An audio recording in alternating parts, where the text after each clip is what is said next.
it's Kate Taylor from my studio, and this is a bit of an ad hoc interview, but I'm pretty excited about it.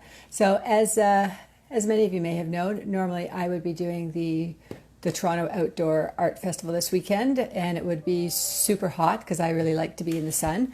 And certainly I miss all the people that are there, but one of the other things I really miss is actually connecting with the artists that are there. And it's a fabulous way to, a fabulous way to kind of build your network and just meet people that you haven't met before, especially because the Toronto Outdoor, which normally is at Nathan Phillips Square, kind of captures people from across the country, which is really cool. So someone reached out to me and sort of said, hey, since we're not able to be there in person, then maybe it would be a kind of a cool thing to meet online.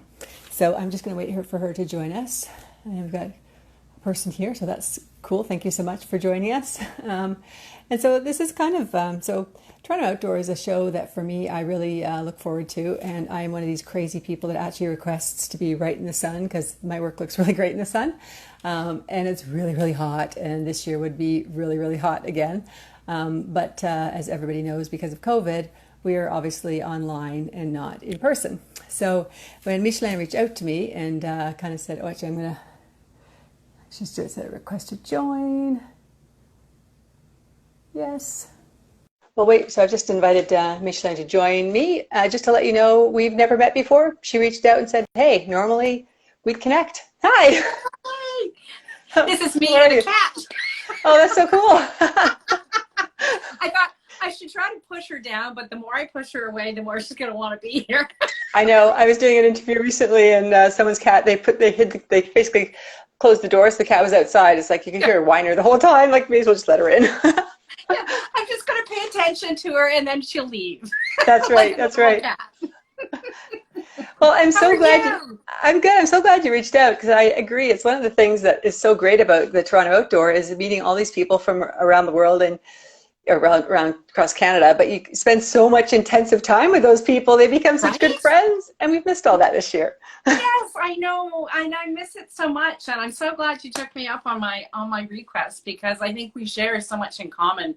First and foremost, our love of color.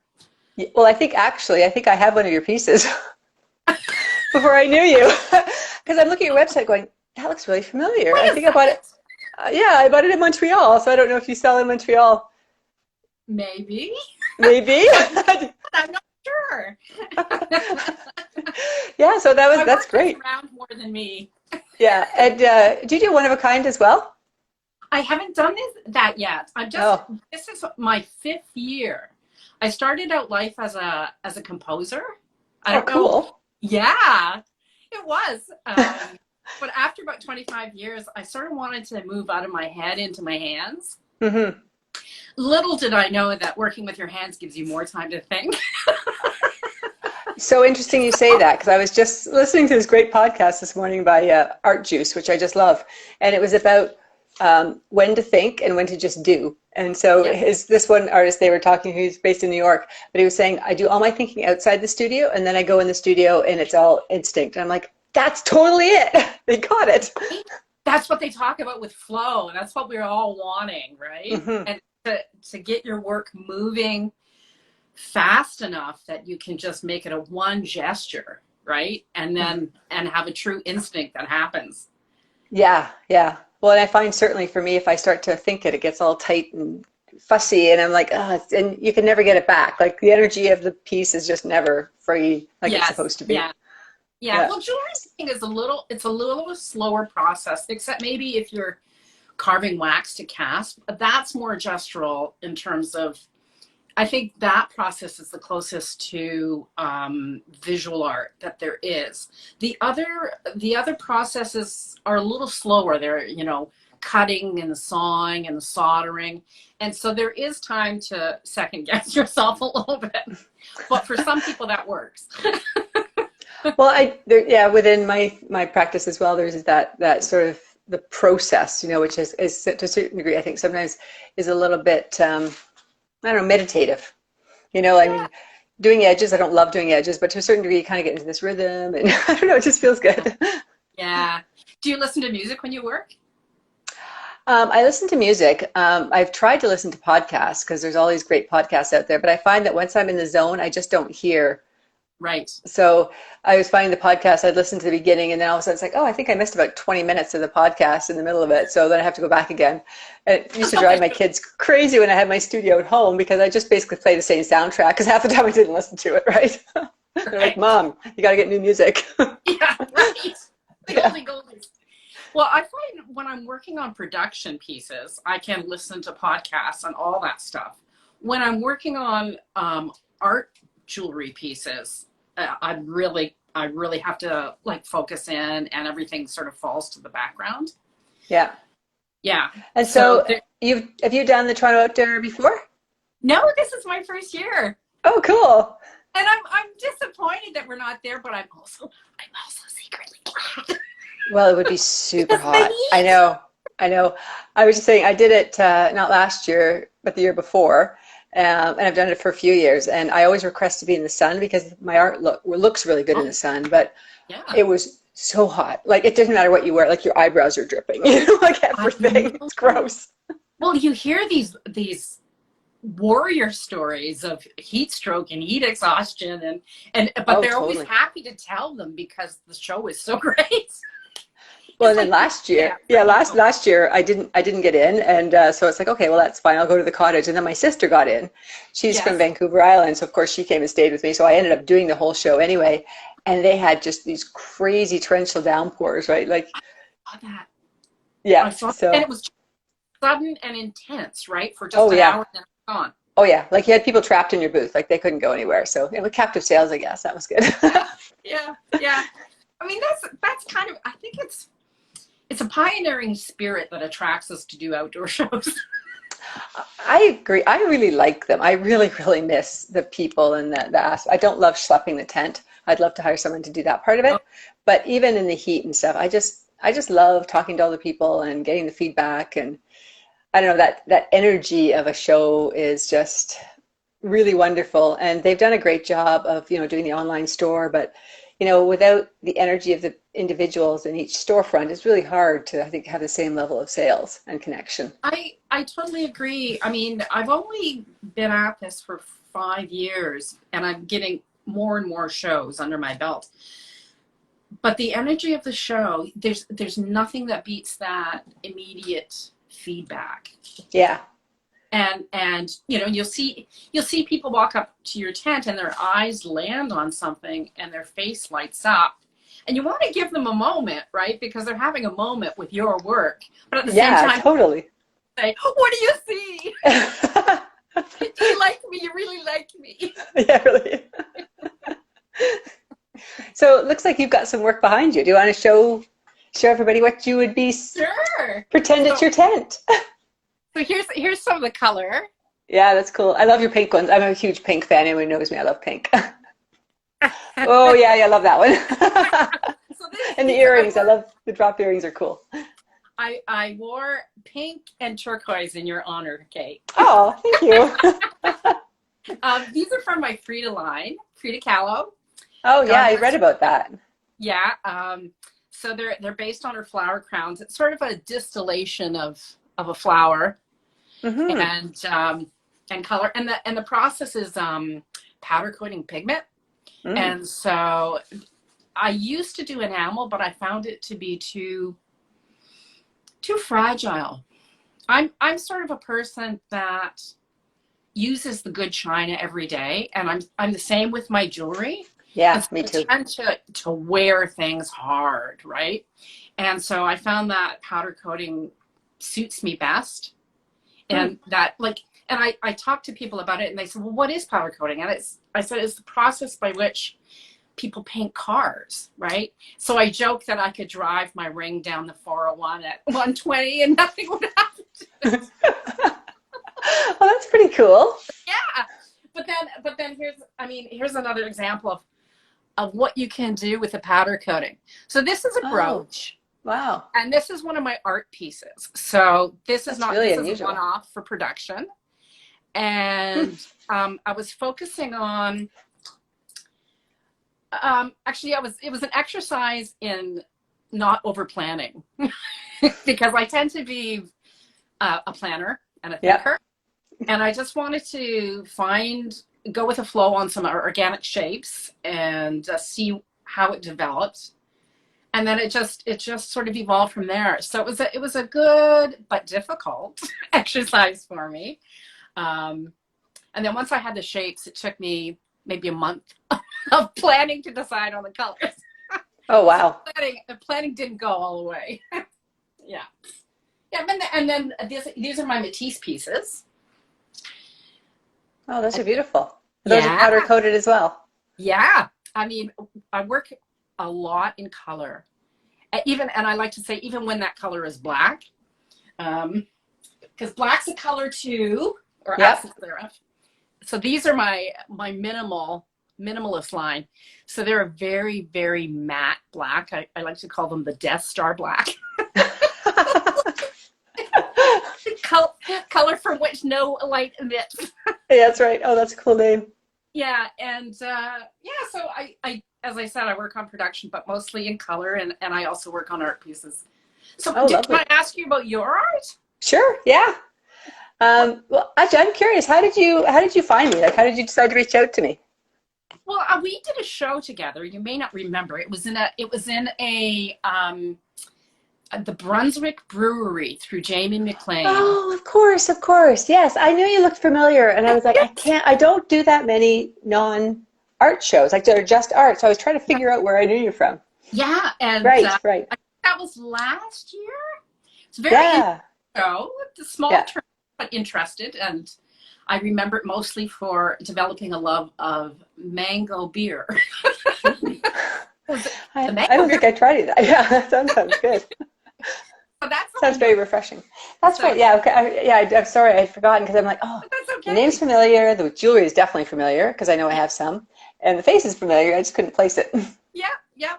Well, you're so busy, and I think in this visual world we see so many faces, and sometimes it's hard to place whether we know them through social media because we see them so often, or whether they're in our lives in some other way.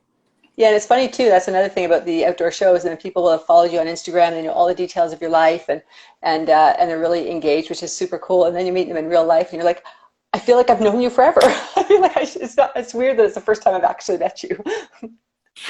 I was at a concert a couple years ago, and it was way up in Meaford, and it was in a cornfield or a hayfield actually, and this dog ran by, and I knew the dog, and I screamed the dog's name, and the owner kind of looked at me. He's like, "You should expect this. The dog has an Instagram following." And it's like I knew the dog really well. Didn't know the owner. That's amazing. So in your work, what attracted you to color? Or what attracts you to color? I've always loved color. Yeah. And I've always loved strong color. Like I like jewel tone colors. And so, for example, something like this is kind of, gorgeous. And so, my work is on the birch panel, so it's got the wood and it's kind of stained, so you can see the wood grain like in the background there, kind of. Is that resin on top? Yeah, and I kind of do the orange to the red because I like that flow, and then work with a palette knife and then the resin on top. Yeah, so you can kind of see it's gorgeous, all shiny.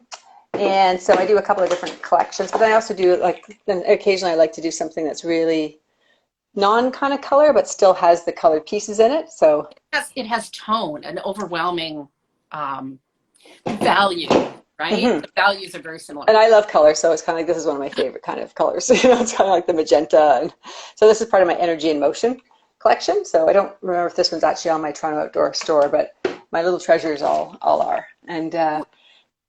And so, would you consider yourself a mark maker, like a gestural painter? I think it's more intuitive. I think. Like I was reading some stuff on the Canadian automatists, and it was all about doing your thinking ahead of time and then working. And I find that I definitely do that. Like especially if I'm doing a commission, I know what color palette I want to use, but I don't really think about.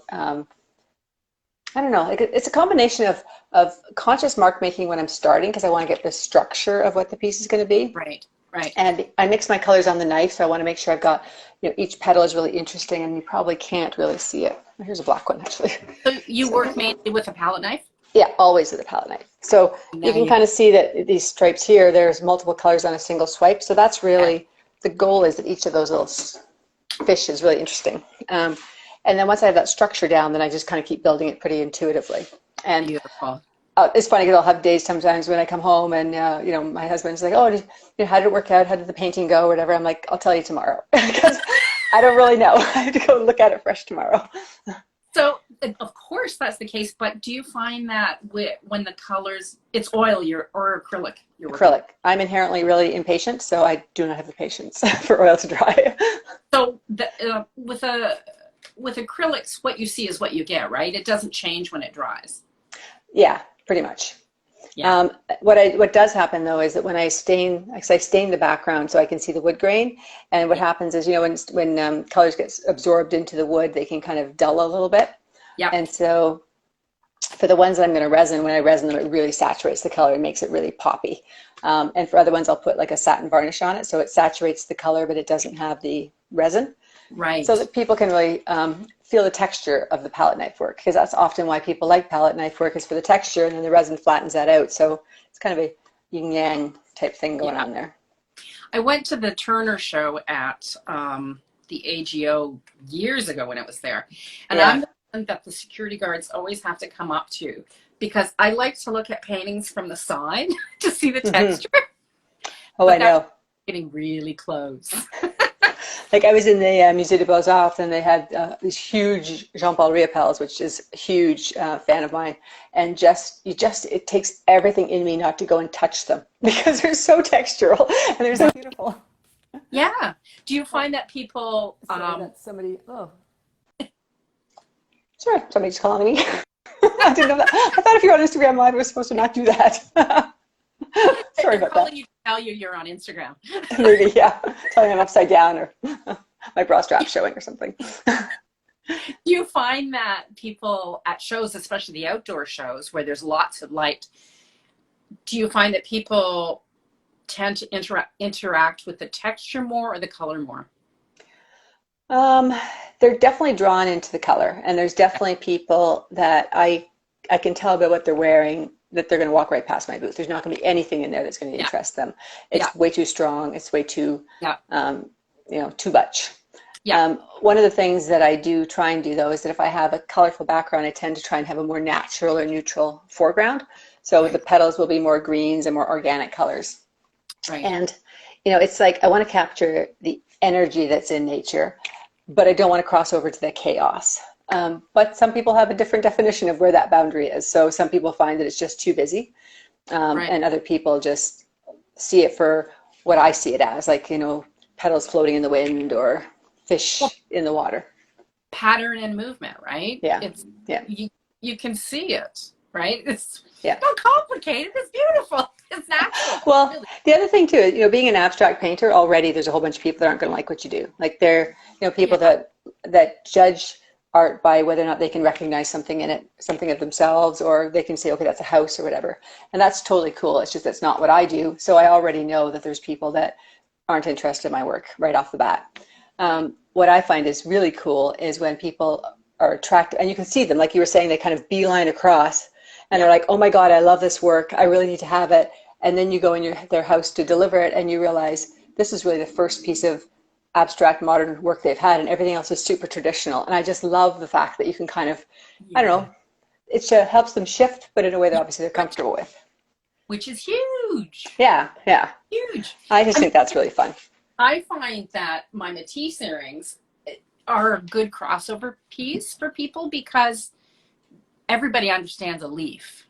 Yeah. And then, so the people that like to have sort of literal, figurative things, like their jewelry as flowers, their jewelry as nature, they're attracted to that. But then, of course, the people that have a different understanding of art recognize it as Matisse, right? And so it's a really good crossover piece because it appeals to both.